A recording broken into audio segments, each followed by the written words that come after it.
আসসালামু আলাইকুম। সকালবেলায় আমার জায়ের সাথে আমার স্বামীর বিয়ে। আমাদের এখনো ডিভোর্স হয়নি। আমাদের বিয়ে হয়েছে 10 বছর হচ্ছে, তবে আমরা নিঃসন্তান। আমার স্বামীর সমস্যার কারণেই আমাদের সন্তান হয়নি। বিয়ের 2 বছর পরে থেকে বিভিন্নভাবে ডাক্তার দেখানোর পরে জানতে পারি সমস্যাটা আমার স্বামীর কখনো বাচ্চা হবে না। তখন সে আমার হাত ধরে কান্নাকাটি করে বলেছিল, শুধু আমার বাচ্চা হবে না জন্য তুমি আমাকে কখনো ছেড়ে যেও না। তোমাকে আমি ভীষণ ভালোবাসি এবং মৃত্যুর আগ পর্যন্ত তোমার সাথে থাকতে চাই। এবং জানেন, কান্নারত অবস্থায় সে আমার পা ধরে বসেছিল। তখন আমি তার এই মায়াবী চেহারার দিকে একটিবার তাকিয়ে বলেছিলাম, জীবনে আর যাই হোক আমি কোনোদিনও তোমাকে ছেড়ে কোথাও যাব না। এভাবে আমাদের জীবন কাটছিল। হঠাৎ করে আমার বড় ভাসুর মারা যায় এবং মারা যাওয়ার সময় তার 10 বছরের একটি ছেলে সন্তান এবং 6 বছরের একটি মেয়ে সন্তান ছিল। সবকিছু মিলিয়ে আমার ভাসুরের বউ আমাদের বাসায় এসে উঠল। ভাসুর অনেক বড় একটা বাড়ি করে গিয়েছিল, কিন্তু উনি মারা যাওয়ার পর থেকে একাকিত্বের কারণে ভাবি আমাদের বাসাতেই থাকতেন। আমার ভাসুরের বউ ছিল ভীষণ সুন্দরী, গুণবতী এবং রূপবতী।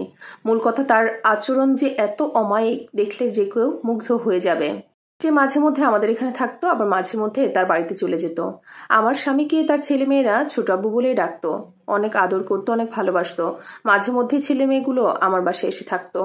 এক খাটে 4 জনের জায়গা হতো না, এই কারণে মাঝে মধ্যে ওরা 3 জন ওপরে শুতো এবং আমি নিচে ঘুমাতাম। এরকম হতো, বেশি অসুবিধা হলে আমি পাশের রুমে গিয়ে ঘুমাতাম। এবং একসময় খেয়াল করলাম, এরকম দূরে দূরে থাকার কারণে আমার এবং আমার স্বামীর মধ্যে একটা দূরত্ব সৃষ্টি হয়, যে থেকে অনেক ঝামেলা সৃষ্টি হয়। তবে আসলে বাবাহারা সন্তান তো আমরা দুজনের কোনো ঝামেলা করতাম না। সে তার বাবাকে অনেক বেশি ভালোবাসতো এবং তার চাচার মধ্যে তার বাবার প্রতিচ্ছবি দেখতে পেত। একসময় খেয়াল করে দেখলাম তারা তাকে আর ছোট আব্বু বলে ডাকে না, এখন আব্বু বলে ডাকে। আমিও বিষয়টা নিয়ে খুব একটা মাথা ঘামাতাম না যে তাদের বাবা নেই, আব্বু বলছে, সমস্যা কোথায়। এরকম ভাবে চলছিল। এরকম ভাবে চলতে চলতে দীর্ঘ 1 বছর পার হয়ে গেল।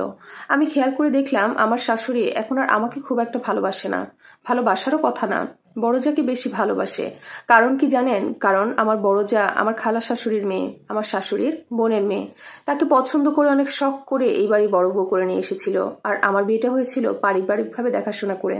এগুলো নিয়ে আমার খুব একটা সমস্যা ছিল না। তবে সমস্যাটা কখন হলো জানেন? মাঝে মধ্যে আমার স্বামী শাশুড়ি দুজনাই বড় জায়ের বাসায় গিয়ে থাকতো। তাদের অনেক বড় একটা বাড়ি ছিল। আমার ভাসুর অনেক বড় একটা বাড়ি তৈরি করে রেখে গিয়েছিলেন। আমারও যাওয়ার ভীষণ ইচ্ছা ছিল, তারা যেতেও বলতো, কিন্তু আমি অনেক গবাদি পশু লালন পালন করতাম বিধায় তাদের দেখাশোনা, খাওয়া দাওয়া সবকিছু আমাকে করতে হতো। তো আমার পক্ষে ওইখানে গিয়ে থাকা কোনোভাবে সম্ভব। তবে আমার স্বামী বেশিরভাগ সময়টা আমার সাথেই কাটাতো। তবে একটা সময় গিয়ে আমি লক্ষ্য করলাম বেশিরভাগ সময়টা সে আর আমার সাথে কাটায় না। ম্যাক্সিমাম টাইমটা সে তার ছেলে মেয়ের সাথে কাটায়, অর্থাৎ তার বড় ভাইয়ের সন্তানদের সাথে কাটায়।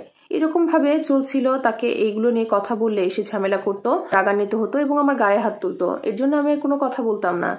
একদিন হঠাৎ করে আমার শাশুড়ি এবং স্বামী বাড়িতে আসে এবং এসে বলে, তোমার সাথে কিছু কথা বলতে চাই।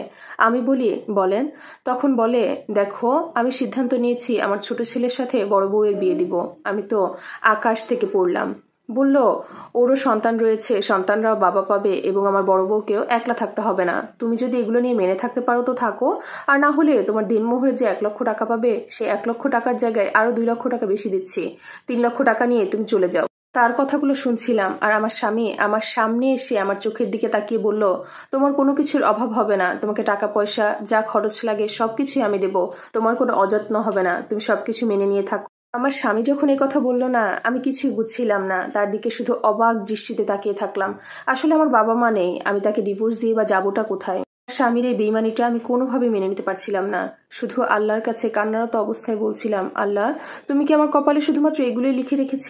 সন্তান হবে না জেনেও তার হাতটি আমি 10টি বছর ধরে রাখলাম, আর সে আমাকে এইভাবে ঠকালো। এখন আমার শাশুড়ি, স্বামী কেউই আমার সাথে ভালো আচরণ করে না।